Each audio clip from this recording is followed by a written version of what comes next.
Welcome to All Things Pilates, Season 4. Though we can't know exactly what Joseph Pilates was thinking or feeling towards the end of his life, we do know he wanted the entire world to practice contrology, and that want has certainly become a reality. Hello, everyone. I'm Darian Gold, and here on All Things Pilates, we discuss the man, the method, and how his genius continues to influence and inspire.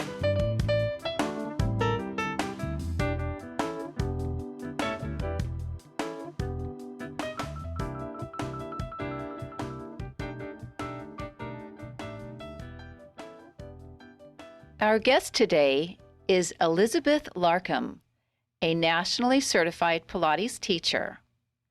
Elizabeth has a very extensive background in human anatomy and physiology and used this knowledge to design Pilates programs for the Center for Sports and Dance Medicine at St. Francis Memorial Hospital in San Francisco. From 1985 until 2000, Elizabeth helped countless patients return to health. She also helped to pioneer the Pilates Method Alliance initiative called Heroes in Motion. Through this experience, she was awarded the Medal of the Danish Society of Military Medicine in recognition of her efforts to improve the rehabilitation of wounded soldiers. In 2017, Handspring published her book, Fascia in Motion, Fascia-focused Movement for Pilates. She has also written the Pilates chapter for Fascia in Sport and Movement. If you're one of the subscribers of Pilates Anytime, the educational online platform, perhaps you've seen Elizabeth in action in any of her 48 videos. She hosts the online webinars Moved to Learn and Pilates applications for health conditions for movement educators and manual therapists. As you can probably tell, Elizabeth is extremely busy, and I really appreciate her carving out some time for us. Finally, Miss Elizabeth, thank you for joining us on All Things Pilates. Darian, thank you for welcoming me. It's such a privilege. I'm so happy to be with you. Thank you. Elizabeth, what initially drew you to Pilates? I was dancing in San Francisco,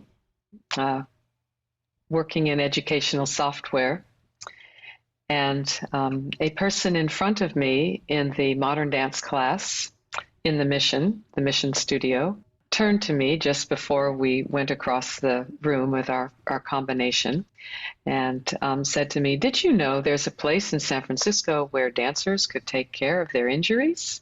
I didn't know that. So that afternoon, I was on the phone to Patrice Whiteside at Center for Sports and Dance Medicine at St. Francis Memorial Hospital, and Patrice said, "Sure, come on down." So I went up the hill to Hyde Street. Was so happy to meet Patrice Whiteside, who was the designated teacher to bring Pilates work to Center for Sports Medicine under the directorship of Dr. James Garrick, the orthopedic surgeon. I had a knee injury from playing soccer in high school, and Pilates was not only the answer to my prayer in terms of being more functional with my whole self, but also that I could be guided to an experience where I could use my love of movement in the service of healing. So here we are. Obviously, your knee injury that you had when you were much younger was plaguing you when you were dancing, and that's what piqued your interest right away? When I was 15, I tore the majority of structures in my knee playing a game this was before Title IX, playing a game called speedball, which is kind of like a soccer for girls. It's not a drug, and and what I this was at a time before arthroscopic surgery. This was a time before sports and dance medicine existed. There was no one in my environment who could guide me with effective rehabilitation. I had never been injured. I had no idea how to cope. And what I noticed was that over the years, that the more time I spent in ballet class with a carefully constructed sequence at the bar, that the more functional I became. So I turned to dance for healing as well as the joy of expression. And it was a natural evolution, I think, that by the time that dance medicine was launched in San Francisco in 1985, 1986, that I would be drawn there for personal and eventually professional reasons. Was dance medicine launched in San Francisco the first place on the planet? San Francisco is known for being the first place on the planet for many things. However, it cannot take credit for being the first in this sphere. Dance medicine was launched, was hatched in New York City. Among others, Marika Molnar, a physiotherapist, was the founding mother of physical therapy for dancers. And she worked with a number of the orthopedists in New York whose specialty was taking care of the dancers with New York City Ballet, American Ballet Theater, Joffrey, etc. This was in the 80s. And Dr. James Garrick attended sports and dance medicine conferences with these physicians.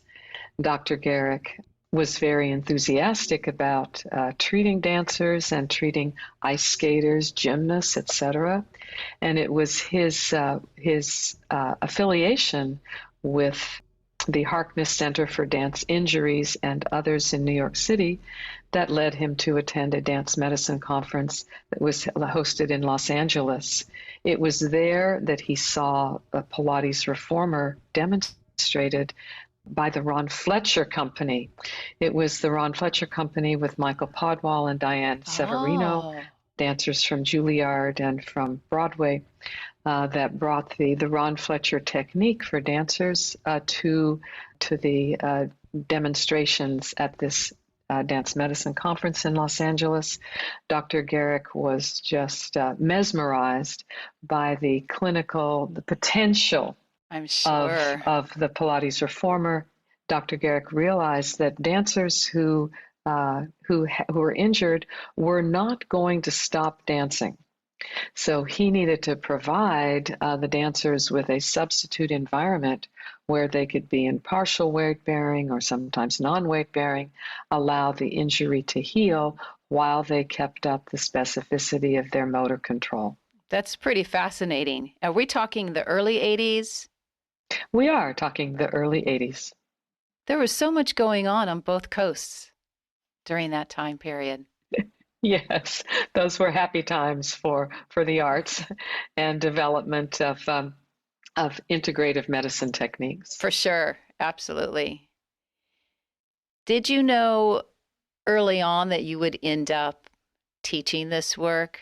Because most of us, I don't know, maybe I'm speaking for myself, but many of us who have danced forever, it seems like such a natural progression because and that's something I wanted to talk to you about and ask you. When you were at the bar and you knew you had this knee issue, you automatically knew you had to go inside, quiet down the mind and the body to listen mechanically how the body needed to function correctly.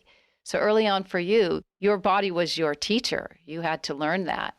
And was that perhaps a springboard for you to think, oh, I need to share this with others? And then when Pilates came into your world in a much broader way, you knew, I'm probably putting words in your mouth, but it seems like it would be natural, right? It was natural for you.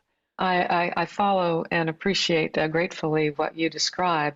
Um, I was a less conscious being then than I am now.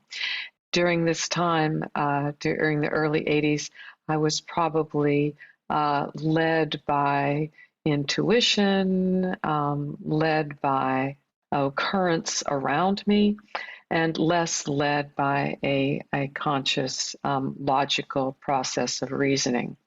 But you knew you wanted to teach. You knew you wanted to share the work. Well, I was teaching already. I'd been teaching ballet, teaching modern dance, choreographing. I'd been teaching in the schools using movement for education in a variety of subjects. So yes, I was drawn to teaching. I think in my first experience on the Pilates reformer, in the basement in the medical records area of St. Francis Memorial Hospital. Not a lot of vitamin D in that room, I'm telling you. um, my experience on that first day was that I was just so elated to discover something that felt like a jungle gym for adults, where my ballet and experiences, my modern dance experiences, had a home, and in a whole building that, on the best of days was dedicated to healing. Just like a moth to a flame, I stayed with it for my own well-being, and Patrice Whiteside, the director of dance medicine, invited me to join her as the second instructor, and so that's how we got to here. Wonderful. And you've helped students with so many different kinds of challenges. What has been the most satisfying and even the most challenging part of your teaching? Thank you for that question. Every day, which is daily now that I work with clients, it's always deeply satisfying and oftentimes very moving. Move to tears sometimes, either independently or with the client. The most significant experience of teaching that was the most challenging is what eventually led to the Heroes in Motion program. When I was after St. Francis Hospital, I was teaching at the San Francisco Bay Club. I was recruited to start up and direct the Pilates and gyrotonic programs for Western athletic clubs, of which San Francisco Bay Club was one, the flagship one. And as good fortune would have it, a client came to me who had a prosthetic leg. And she was a new mother, and she needed help in strengthening and developing her motor control so that she could carry her young son while she was balancing herself and him on her prosthetic leg. She had been a student of Pilates in Italy, and when she and her husband moved to San Francisco, she found me and the Pilates program at the Bay Club. I had never worked with someone who had a prosthetic leg, and set about to use my information from the Thomas Myers book, Anatomy Trains, to use that to sequence material for what became a program for proximal control of gait.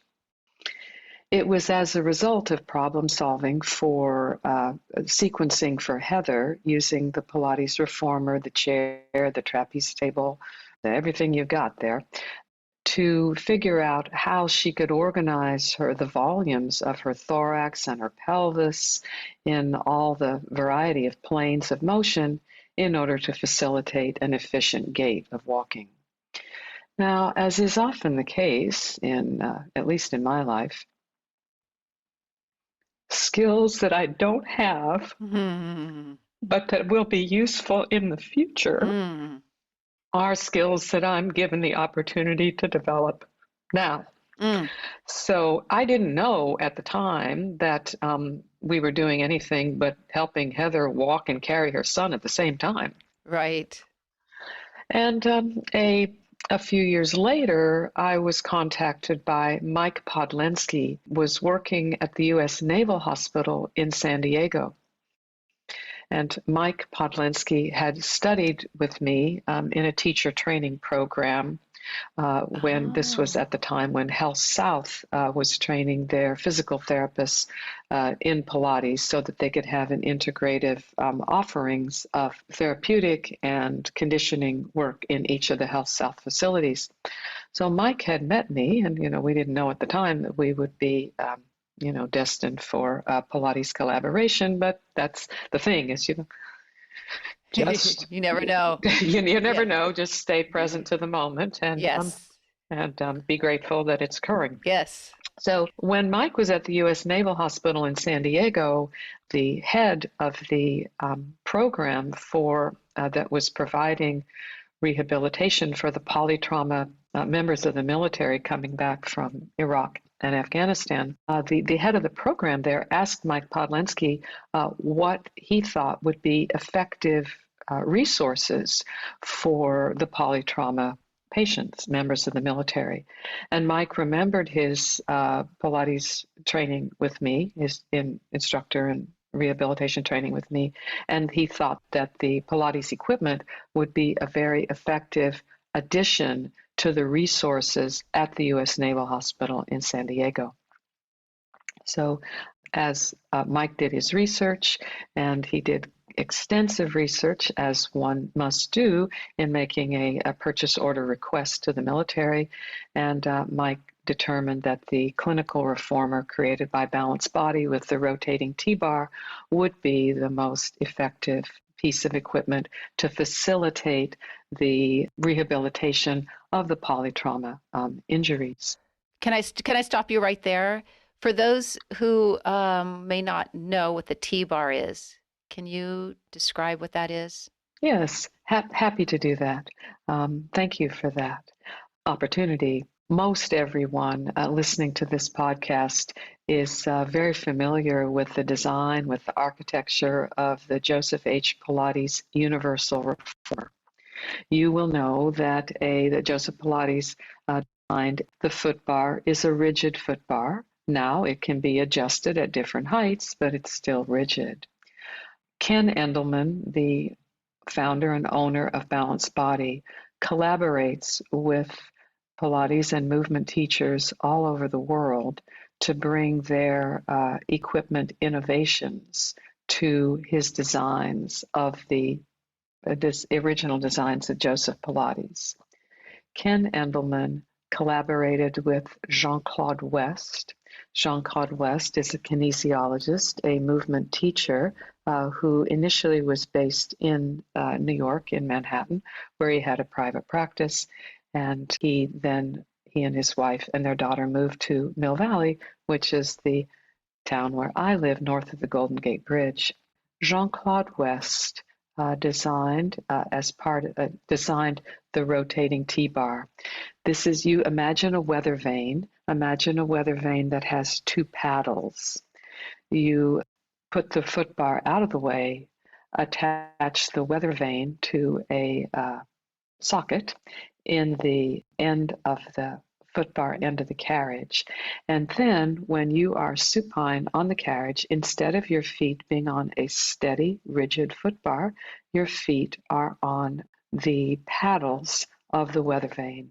And you now can have many more degrees of freedom in terms of pelvic unleveling and lumbar side bending. You can press more through the right side, more through the left side, and you also have the opportunity for closed kinematic contact of ankle plantar and dorsiflexion. It is just a festival. Oh, it sounds amazing. Thank you, it is, and we're grateful to Jean-Claude's brilliance, his genius, in making it possible for people to get much finer motor control and movement insights that otherwise are hidden when you have both heels on a rigid surface. Yes, I love it. I think Joe Pilates would be happy about that. It's difficult to predict what would have made Joseph Pilates happy. However, we can certainly be happy imagining that he might have been pleased. So, as good fortune leads people of life purposes together, the theory of attraction, perhaps, Mike Podlensky invited me to provide instruction to the physical therapists at the U.S. Naval Hospital, and that led me to the opportunities to refine and contribute my understanding of how to work with people with prosthetic limbs, given the variety of movement vectors that provide support in the Pilates environment. And it was as a result of working with Mike Podlensky in that environment that I experienced my greatest challenges, for sure, and also rewarding satisfactions in being able to contribute to the movement well-being and psychological feelings of efficacy for the people involved at the U.S. Naval Hospital in San Diego. And is that program still in play right now? Mike Podlensky is still and his physical therapy colleagues are still very much providing excellent work at the U.S. Naval Hospital in San Diego. That particular program that existed to provide supports, all type of support for the polytrauma patients, that particular program is not at the forefront anymore because the patient population has decreased. So now they provide services of other sorts. You know, oftentimes, military medicine vaults forward based on the technology of war, and that was the case. That was the intersection of that particular time. It's not my place to pontificate on this, only to acknowledge it. So we'll bring this to more current times, which is to a strong interest of yours and of mine, is that how can our Pilates understanding and our Pilates resources and tools and teaching efficacy serve the current times. Now, given that the current times of the pandemic and the current times of COVID and the current times of systemic injuries that result, it's my fervent hope and prayer that we can use our Pilates skills to benefit people who may be suffering in these pandemic times. Yes.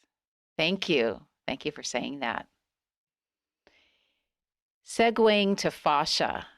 Many people are intrigued, fascinated, in love with the idea of what the fascia is in our body. You wrote a book about it. You wrote the Pilates chapter and another book about it. What is it that turns you on about fascia? And why don't you explain what it is? And then how does fascia relate to movement and then in particular Pilates? Yes.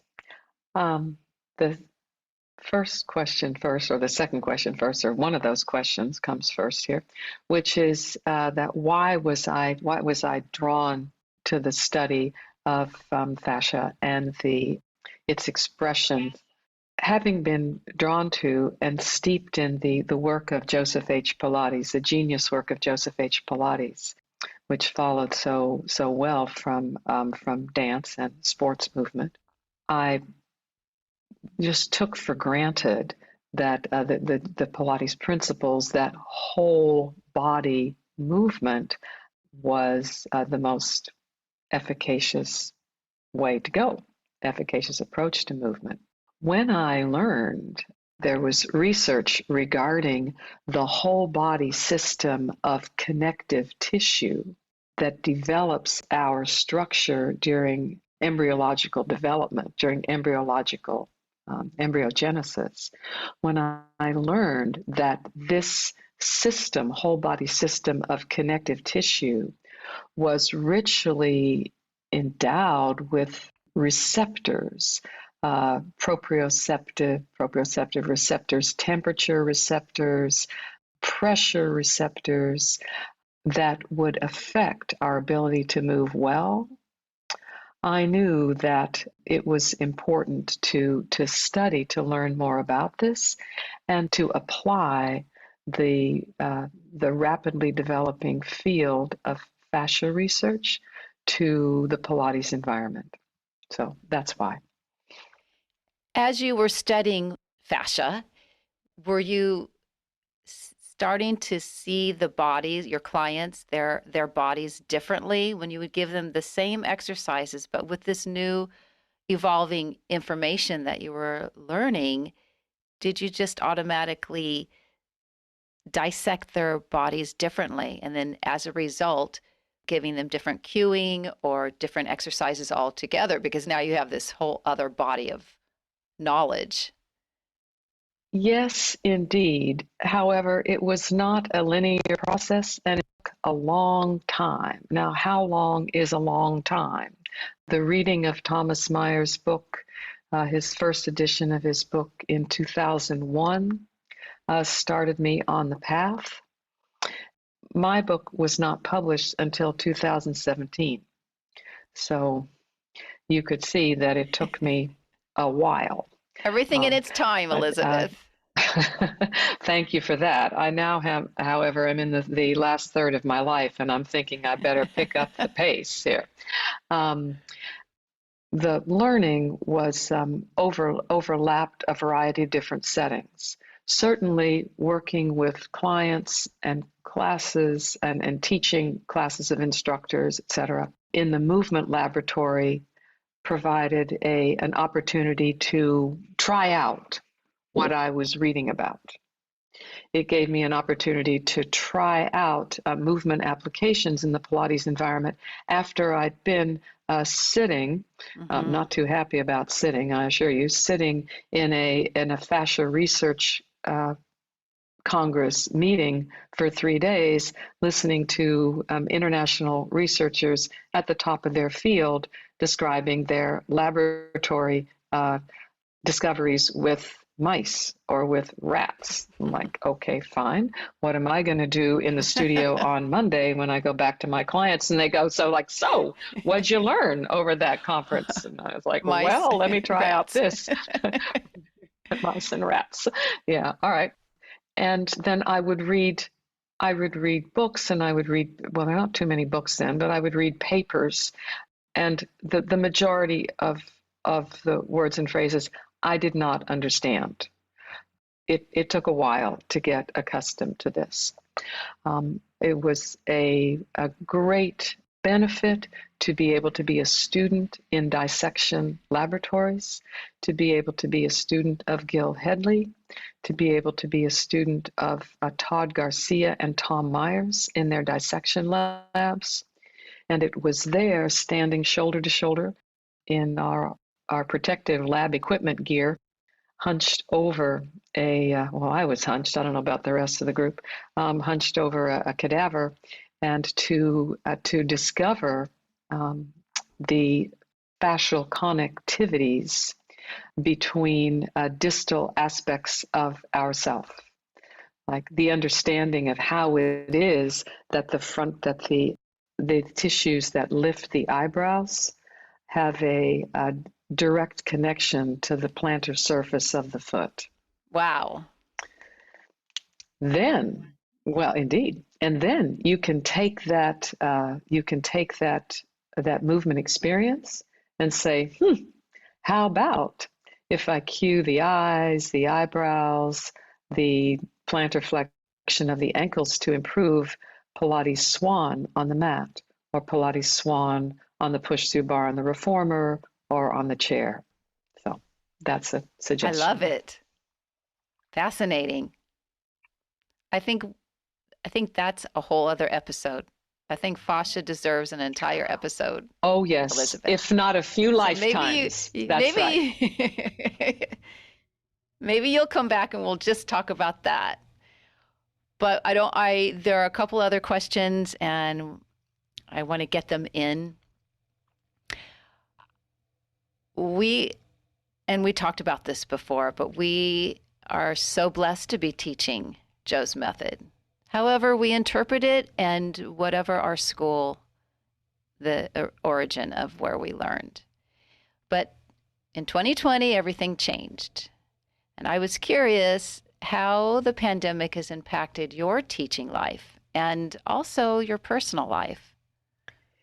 It sounds irreverent to say, but in many respects, the hard stop that was mandated during in 2020 was a lifesaver for my. Well, that sounds dramatic, doesn't it? Was led to an improvement in my health, well-being, etc. I am grateful that I have not been ill, haven't been sick at all when I was not able to teach in person, as I had been doing continuously from 1985, March 17 of 2020.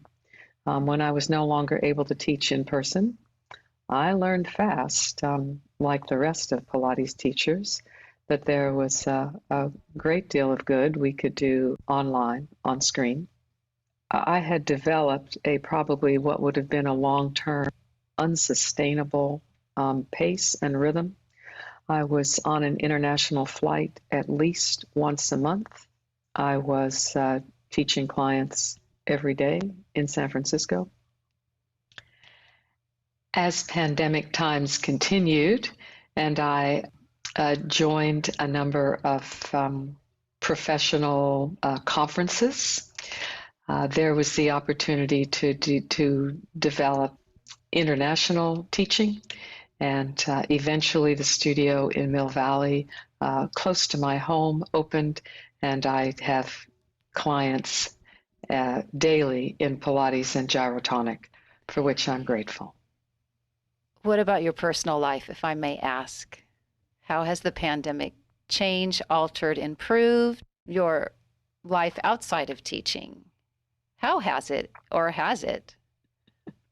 Well, some days there doesn't feel like there's a lot going on outside of teaching, because there's the economic requirements, and the hourly work doesn't have the same rate of compensation as international teacher instruction. However, grateful to have the work that we do. I think that the pandemic has focused, brought an additional focus. I mentioned that I'm in the last third of my life, even being optimistic and generous. It's my life purpose to develop a unique movement system that benefits the physical body, the neuromyofascial system, that benefits cognitive clarity, and that contributes to emotional well-being.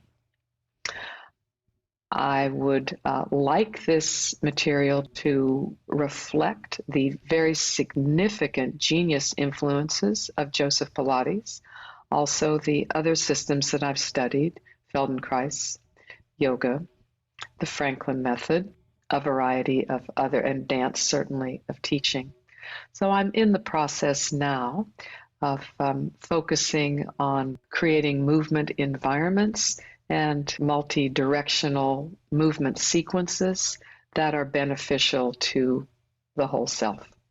Do I hear the Larkam method emerging? Well, with good fortune, if I live long enough to learn to manage myself, I hope that will be the case. I've certainly been in no rush to do that, because it seems to me to be quite egocentric to do that, and I want to make certain that I have earned a place in movement system world. At the moment, I'm collaborating with Balanced Body.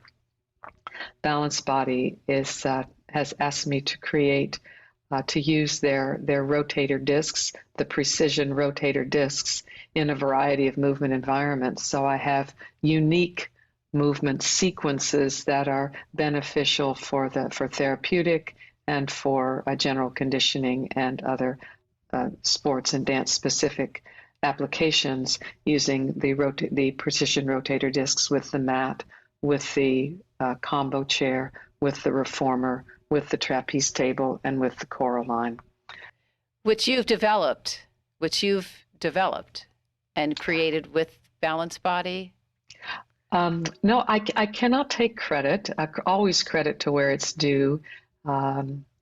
It was Jean-Claude West with his study of early days in the 80s material from Cybex. Jean-Claude West brought the rotator discs to the attention of Ken Endelman, and then Ken Endelman of Balanced Body made the rotator discs out of wood using ball bearings. I was one of the early adopters, along with Marika Molnar in dance medicine, to use the rotator discs in conjunction with my clients, patients at St. Francis Memorial Hospital. And then I continued using the rotator discs, including putting them on the rotating T-bar. Now, wow. There's a festival in all the planes. And so since I'm probably the person in the world who makes most use of the rotator discs, it was made sense for Balanced Body to ask me to do it. So to employ those together. Will it come out in a book, or will you be creating? You don't know yet. Are you? We don't know yet. Let me just assure you that the books with Handspring are a significant contribution to the field. Madeline Black and I are currently working on a book that we're co-editing called Pilates Applications for Health Conditions, Case Reports and Perspectives. None of these books are New York Times bestsellers, so you can do the math on that one. All right. The work with Balanced Body is coming out in a video series and a video series on a Balanced Body channel and on YouTube. So this material will be accessible to any movement teacher who's got discs and curiosity. Wonderful. I know there's a lot of curious listeners out there. I get notes from them. In closing, I wanted to leave enough time for a very sensitive topic, obviously, your sister, who you lost in this past August. And I had asked you if you wanted to talk about her, if that was okay to close with this. I'm so grateful to you, Daria, for our opportunity to speak about Daphne in preparation for this podcast, and also to share her with your podcast audience. Daphne really is the inspiration and the partner for my life's work. Soon after she was born, it became apparent that she would not have a normal course of development, that she would not learn to speak or to feed herself. As a 5-7-year-old, it was my fervent prayer that I could contribute to Daphne's well-being and to her healing.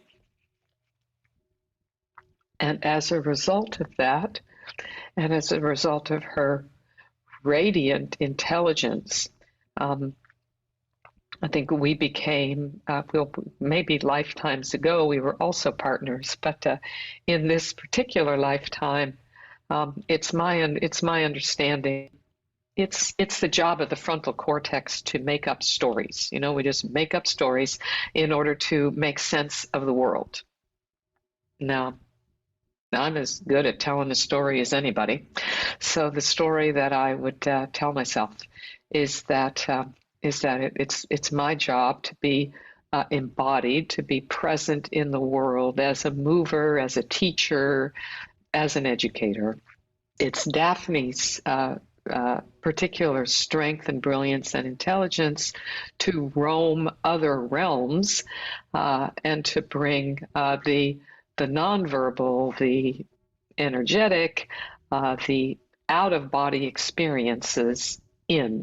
I have always done my Pilates work with a gratitude to Daphne, and now that she is no longer embodied, she didn't die of COVID. It was just a natural progression of events, because she lived in the Texas State School from when she was 12 until when she passed away at age 61, 62.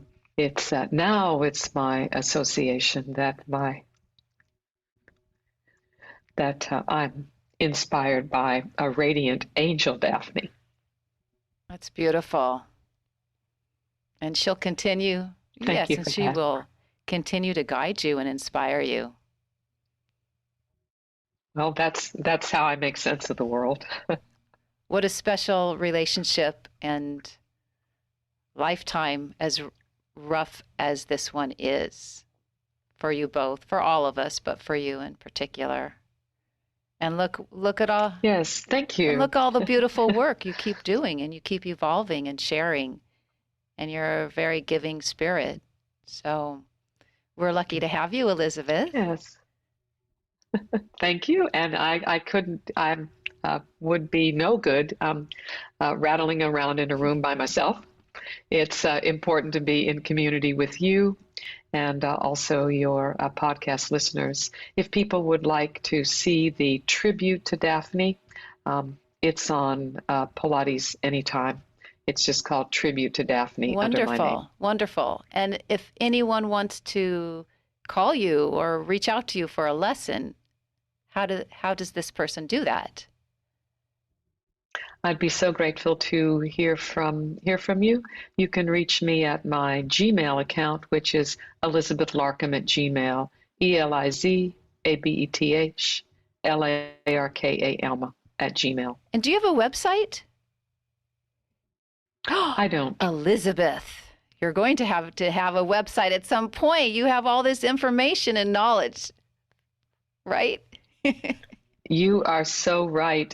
Duly noted. It's probably not a surprise to you that I, as You're old prolific. school. No, hardly that. As prolific as I am in work and as disciplined as I am in my work ethic, some of the work that I do is service to the field, like the books that I write and the webinars that I host for Handspring. But many of these things as services to the field do not have a high hourly rate, and I don't have the skill set to design and operate a website. Like, it's just over my pay grade. But you could always get a student who's specializing in technology and do a trade or something. I'll help you with that. There we go, Daria. I certainly need your wise advice and management. Yeah. All right. Thank you so much for your time today, Elizabeth. And I would love for you to come back, because there's so much more that we could discuss and you can share with our listeners. Thank you also. It's my pleasure to be with you. Take good care. All Things Pilates is produced, edited, and hosted by me, Darian Gold. Mastered audio mix by Fabian Romero. Theme music, Soul Blue Piano Shuffle by Boom Zoom.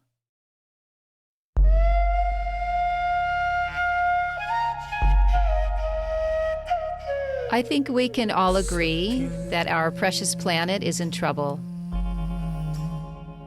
I think we can also agree that personal and planetary healing is so critical if we are to usher in peace. And the more we are awake and alert, the better it will be for all. I'd like to share an ancient Indian prayer with you. Lord, carry my boat across the turbulent waters of life. Help me keep my grace in this relentless world. You are my rower through deep rivers and rough waters. You are in my heart every moment. As I share this prayer with you, you're also hearing it sung by recording artist Sukhawat Ali Khan. As always, I remain in awe of Joe's work, and I look forward to being with you in a couple of weeks for another episode of All Things Pilates.